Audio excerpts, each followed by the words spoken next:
90 kilometers from Baghdad lie the ruins of ancient Babylon. The city has long ceased to exist, but even today, its ruins bear witness to its past grandeur. In the 7th century BC, Babylon was the largest and wealthiest city of the ancient East.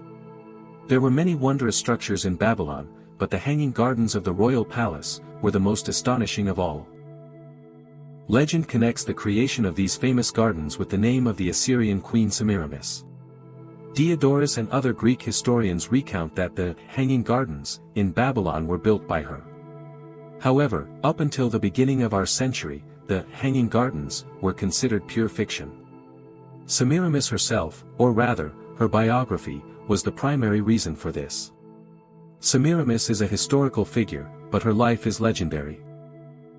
In ancient Syria, near the city of Ascalon, there was a lake and a temple dedicated to the goddess Derceto, who looked like a fish with a human head.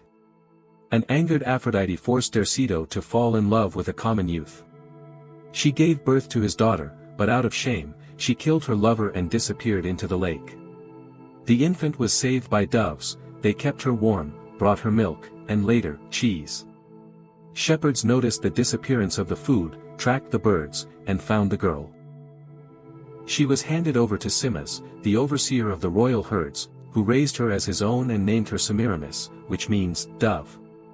She grew up to be exceptionally beautiful, which determined her destiny. When the royal advisor Anas arrived in these parts, he was captivated by her beauty and took her as his wife. They had 2 sons. Thanks to her intelligence and character, Semiramis exerted a strong influence over her husband. Soon, a war with Bactria began, marking the start of her meteoritic rise. King Ninus marched against Bactria with a massive army, 1,700,000 infantrymen, 210,000 cavalrymen, and 10,600 chariots. However, they could not capture the capital. He then called upon Anas to bring his wife, Semiramis, to help. She analyzed the situation and realized that the enemy expected an attack on their weak spot. Instead, Semiramis led a detachment of volunteers to the most fortified section, where, according to her calculations, there were fewer defenders. The attack proved successful, and the city surrendered. Amazed by her bravery, the king wanted Semiramis for himself and asked Anas to yield her voluntarily, promising to give him his own daughter, Susanna, in marriage in return. Meeting with a refusal, the king resorted to threats. Unable to withstand the pressure, Anas committed suicide. Thus, Semiramis became queen. Upon returning from Bactria, King Ninus married Semiramis, and they had a son named Ninus. After Ninus's death, power passed to Semiramis, despite the presence of an heir. She never married again, although there were many suitors, and decided to surpass the achievements of her late spouse. Semiramis founded Babylon, a city with mighty walls, towers, and a bridge across the Euphrates. She drained the swamps and built a great temple to the god Belus with a high tower, from which the Chaldeans observed the stars.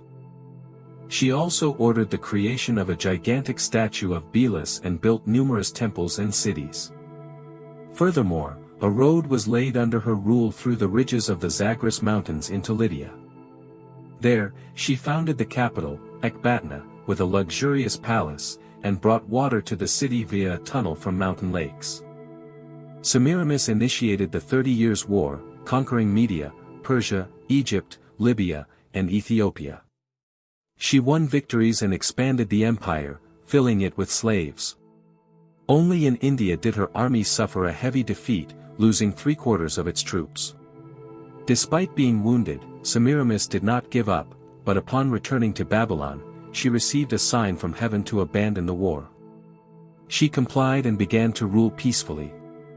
Over time, her son Ninus grew tired of living in his mother's shadow. He hatched a conspiracy and attempted to assassinate her.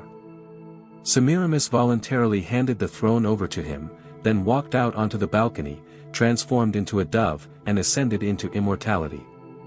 There is also a more realistic version of Semiramis's story. According to Athenaeus of Naucratis, who lived in the 2nd century, she was a lady-in-waiting to the Assyrian king, but captured his heart with her beauty.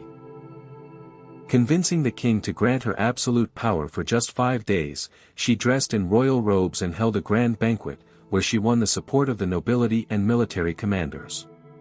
The very next day, she demanded royal honors and threw her husband into a dungeon. Thus, she seized the throne and ruled until old age, accomplishing many great deeds. Diodorus, citing various versions of her biography, skeptically noted that the history of Semiramis was full of contradictions.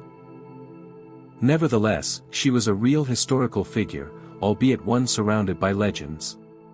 However, the famous Hanging Gardens were not created by Semiramis, nor were they even built during her reign. They appeared later, in honor of another, non-legendary woman. They were constructed by order of King Nebuchadnezzar for his beloved wife, Amytis, a Median princess who pined for the green hills of her homeland.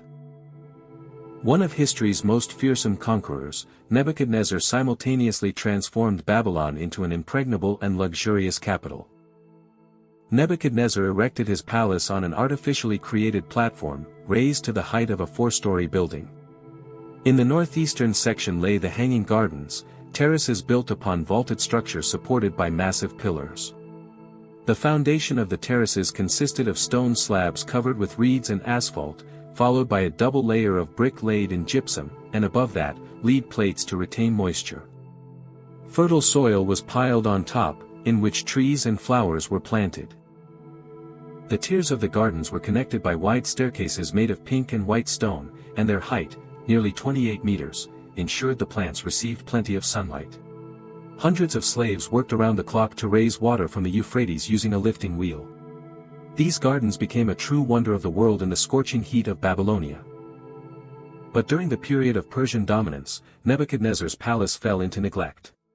It once contained 172 rooms, decorated and furnished with truly oriental luxury. Now, Persian kings only occasionally stayed there during travels across their vast empire.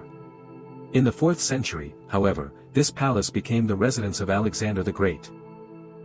The palace throne room and the chambers of the lower tier of the Hanging Gardens were the final resting place on earth for the great commander, who spent 16 years in continuous wars and campaigns without losing a single battle. The man who excavated the Hanging Gardens was the German scientist Robert Koldewey. He was born in 1855 in Germany and studied architecture, archaeology, and art history in Berlin, Munich, and Vienna. Before the age of 30, he managed to take part in excavations at Assos and on the island of Lesbos. In 1887, he was engaged in excavations in Babylonia, and later in Syria, southern Italy, Sicily, and then again in Syria. Koldewey was an extraordinary man, and compared to his professional colleagues, an unusual scientist. His love for archaeology, a science that, judging by the publications of some specialists, might seem dull, did not stop him from studying countries, observing people, seeing everything, noting everything, and reacting to everything. Above all else, Koldewey the architect had one particular passion. His favorite pursuit was the history of sewage systems. An architect, poet, archaeologist, and historian dealing with sewage systems, what a rare combination. And it was this exact man whom the Berlin Museum sent to excavate Babylon. And it was he who found the famous Hanging Gardens. During excavations on the Khazar Hill, Koldewey discovered vaults hidden beneath a 5-meter layer of rubble. He had hoped to find a basement but found stone pillars instead, a rarity for Babylon. Then he came across a deep well with an unusual 3-stage shaft. The vaults were constructed of both brick and stone, another rarity. Piecing all the details together and rereading the ancient sources, Koldewey realized. This was not just any building, but likely the basement level of the famous Hanging Gardens, equipped with an advanced water supply system for its time. But the wonder was no more. The Hanging Gardens had been destroyed by floods of the Euphrates, which rises by 3 to 4 meters during flood seasons. Today, we can only envision them through the descriptions of ancient authors and the help of our own imagination. In the previous century, the German traveler and member of many honorary scientific societies, Ida Pfeiffer, noted in her travel journals that she saw a single forgotten tree among the ruins of El Khazar, belonging to a cone-bearing family entirely unknown in those parts. The Arabs call it a tal and revere it as sacred. The most amazing stories are told about this tree, claiming it is a remnant of the Hanging Gardens, and locals insist they hear sad, mournful sounds in its branches whenever a strong wind blows.